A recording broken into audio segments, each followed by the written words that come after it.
Hey friends, welcome back to Scripture Sketches. The Christian life sometimes can feel like it is full of pressure to perform.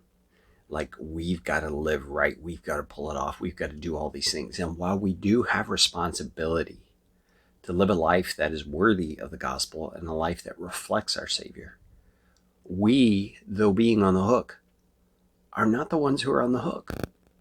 And I think you'll see in this particular edition of Scripture Sketches why I say that, and realize what good news it is. Let's get into the scripture.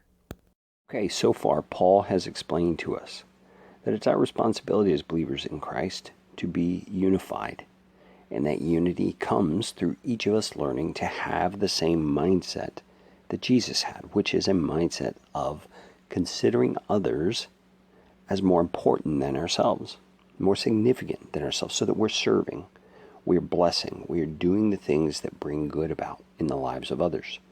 Paul says in Romans 13, that is love. That's what love is. It does no harm to his neighbor. So we're doing good to others using the mindset of Christ.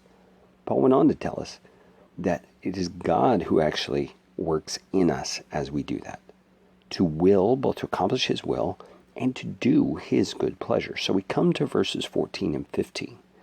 And Paul's going to continue fleshing this out a bit. He's going to tell us a little bit more of the kinds of behavior we may typically fall into that should be avoided. So let's look here at verse 14. Paul says, do all things without two things, without grumbling and without disputing. It might be arguing in your translation. So we're to do everything without grumbling, which is like complaints, or disputing. And then there's a reason. He says, that you may be blameless and innocent, children of God without blemish in the midst of a crooked and twisted generation, among whom you shine as lights in the world, holding fast to the word of life, so that in the day of Christ I may be proud that I did not run in vain or labor in vain. So this issue of grumbling and disputing or complaining and arguing, your translation might say, these are a huge deal because they, in essence, kind of put a stamp of authenticity on the fact that we're believers. That's really what Paul's saying. He's saying when you do all things, and notice also the word all, this is an all-inclusive command, do all things without grumbling or disputing.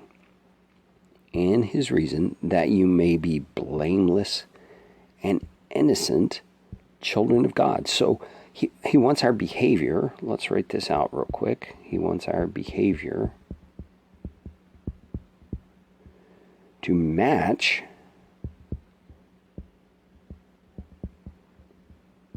our identity. And what is our identity? Well, it's children of God. He wants us to show it that you may be blameless and innocent, children of God. He wants our behavior to match our identity. He's saying, then the onlooking world sees that you are without blemish in the midst of a crooked and twisted generation. So this is an issue of contrast. You see, the change he's making in your life is to be evident through the way that you live. And it's without grumbling, and it's without disputing. So no arguing and complaining. And he's saying, when you live this way, you actually make a big difference because you shine as lights in the world. So think about any source of light you can imagine. Your headlights on your car that shine into the darkness, a candle in a dark room, a star in the sky at nighttime. You are to be this light. You are to shine like lights in the world.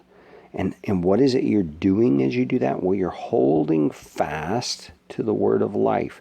It's God's word, God's truth is your anchor. And it's what's helping you to make a difference in the world. You see, and it shows up most obviously. I don't know if that's proper grammar, but it shows up most when we do all things without grumbling or disputing. Do you see that? And Paul tacks on an interesting little comment here. He says, also another result of this is that in the day of Christ, so when Jesus returns, I may be proud that I did not run in vain or labor in vain. He's saying a life without this grumbling and without this disputing also is going to prove your faith is genuine.